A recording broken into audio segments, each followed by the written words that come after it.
La véritable intelligence, c'est l'intuition. Car l'intuition n'a pas besoin de faire des recherches et des calculs. Sa compréhension est instantanée. Elle voit d'un seul coup, elle pénètre d'un seul coup. Et elle vous communique cette découverte. L'intuition est à la fois une sensation et une compréhension. On sent les choses et en même temps on les comprend. C'est donc une intelligence supérieure qui possède pour premier élément indispensable la vie, la nouvelle vie, la vie divine.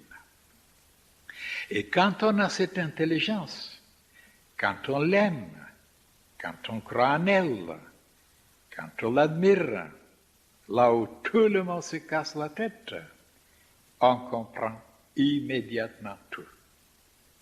Oui, dès qu'on commence à découvrir la réalité telle qu'elle est, avec ces deux aspects, objectif et subjectif, extérieur et intérieur, on est étonné de découvrir combien tout est simple.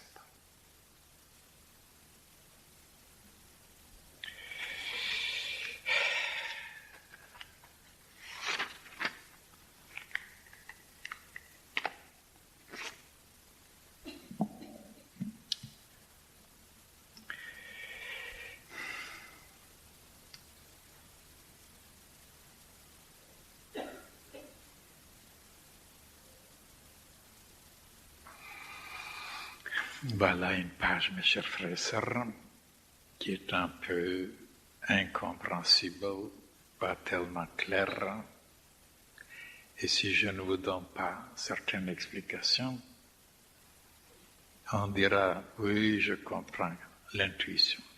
J'ai tout le temps des choses intuitives, je sens ceci, je sens cela. Et comment ça se fait que ce qu'on a senti, ce qu'on a prévu, ce qu'on a croyé qui va se réaliser, rien ne se réalise. Donc on ne sait rien du tout sur l'intuition. Qu'est-ce que c'est en réalité l'intuition? Beaucoup de gens se trompent, même des plus grands penseurs, des écrivains, des savants, parce que personne n'a expliqué qu'est-ce que c'est l'intuition, sauf dans la science initiatique. L'intuition, c'est pas encore seulement de raisonner, de chercher, de tâtonner, d'approfondir, de calculer, ainsi de suite. Non, non, non, non, non. Je vous donnerai quelques explications. On confond souvent l'intuition avec des pressentiments. Et qu'est-ce que c'est un pressentiment et qu'est-ce que c'est une intuition? Dans le pressentiment, il y a beaucoup d'erreurs, beaucoup d'illusions. Parce qu'un pressentiment qui ne vient pas de très haut, il vient de très bas, de nos sentiments, de nos désirs, de nos convoitises, de nos tourments, de nos souffrances. Tandis que l'intuition, comme les initiés la comprennent, ah, ça c'est une faculté, ça c'est une possibilité, ça c'est un moyen, une intelligence que l'intelligence cosmique a mis dans chacun de nous.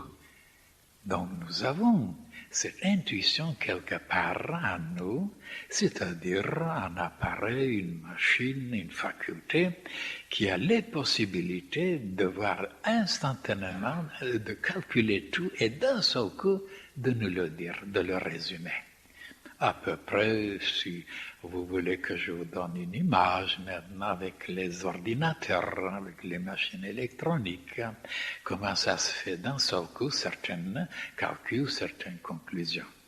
Et oui, mais ce n'est pas encore ça. Un ordinateur ne peut pas s'approcher 100% envers ce moyen qui est l'intuition. Et comme je vous ai expliqué déjà dans mes conférences, comment l'être humain est fait, comment il est constitué, de combien de mondes, combien de corps, combien de possibilités, alors je vous dirai de nouveau que l'homme est divisé en beaucoup de parties, mais pour faciliter les choses, je vous ai toujours présenté deux divisions, deux catégories, deux parties de l'être humain, une nature inférieure, animale, primitive, biologique, instinctive, qui est, si vous voulez, au-dessus du diaphragme.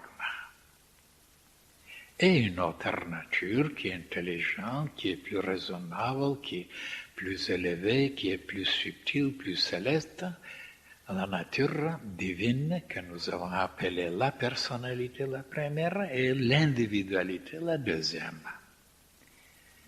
Et après, je vous ai donné dans mes livres, il y a même un livre tout spécialement qui explique toutes les manifestations, tout ce qu'on fait, tout ce qu'on pense, où les classer ces choses-là, d'avoir la lumière de savoir que ce qu'on sent, ce qu'on pense, ce qu'on souhaite, ce qu'on fait, d'où ça vient, de quelle nature ça vient, de la personnalité ou de l'individualité.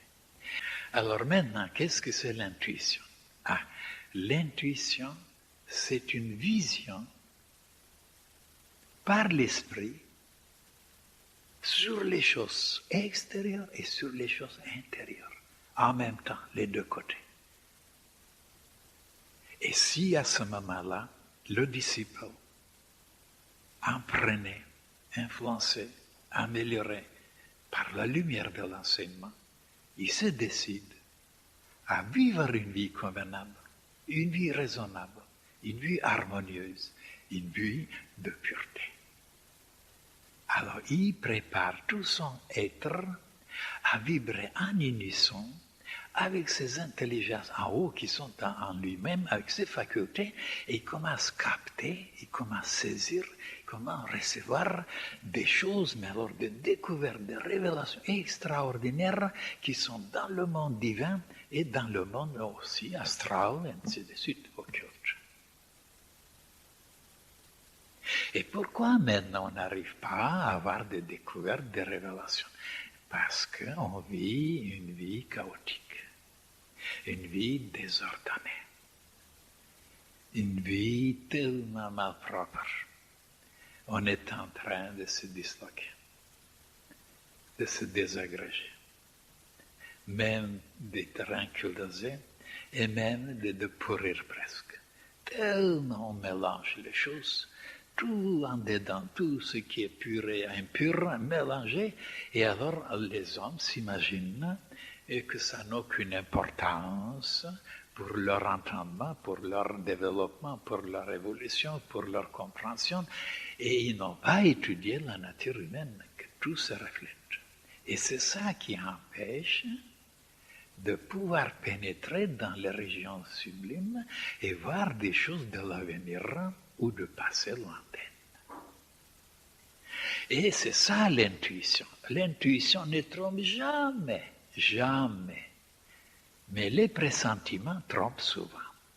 Parce que, comme je vous ai dit, le pressentiment s'est mélangé avec toutes sortes de choses qui ne sont pas bien claires, bien analysées. Et comme les humains n'ont pas de critérium, ils n'ont pas de critérium, qu'est-ce que c'est l'intuition et qu'est-ce que c'est le pressentiment? Je vous donnerai un exemple. Regardez. Supposez maintenant que vous voulez aller voir telle ou telle personne que vous n'avez pas vue depuis longtemps. Si à ce moment-là, vous le faites par la pensée tout d'abord, vous allez le visiter tout d'abord. Et vous tâchez de sentir après, de recevoir s'il est là, s'il n'est pas là, dans quel état il est, ainsi de suite. Si à ce moment, ce n'est pas clair dans votre tête, vous n'êtes pas arrivé à cette clarté, absolument sûr, ben ne partez pas. Et les gens iront quand même. Et ils ne le trouveront pas. Et ils regretteront, ils seront malheureux. Parce qu'il n'avait pas le critérium de savoir quand l'intuition était là et quand elle n'était pas là. Alors maintenant, quand vous voulez faire quelque chose, vous voulez entreprendre quelque chose, vous avez des projets ainsi de suite, restez quelques minutes, liez-vous, branchez-vous avec le côté supérieur et attendez de voir la réponse. Si à ce moment-là c'est clair, et limpide, il n'y a ni de doute, ni de réticence, allez-y, faites-le. Le chemin est clair, ouvert, les possibilités sont là. Mais si ce n'est pas très clair, c'est qu'il y a des empêchements. Il ne faut pas comme, les gens comme le faire à n'importe, il s'est troublé, si c'est, allez, il veut arriver, il veut vaincre, il veut réussir et il se casse la tête parce qu'ils n'ont pas de critères, parce qu'ils n'étaient pas instruits. Ils n'étaient pas dans l'école initiatique. Et pour beaucoup de choses, je peux vous montrer combien les humains sont privés de quantité de choses utiles et qu'on les trouve dans l'enseignement de la grande fraternité blanche.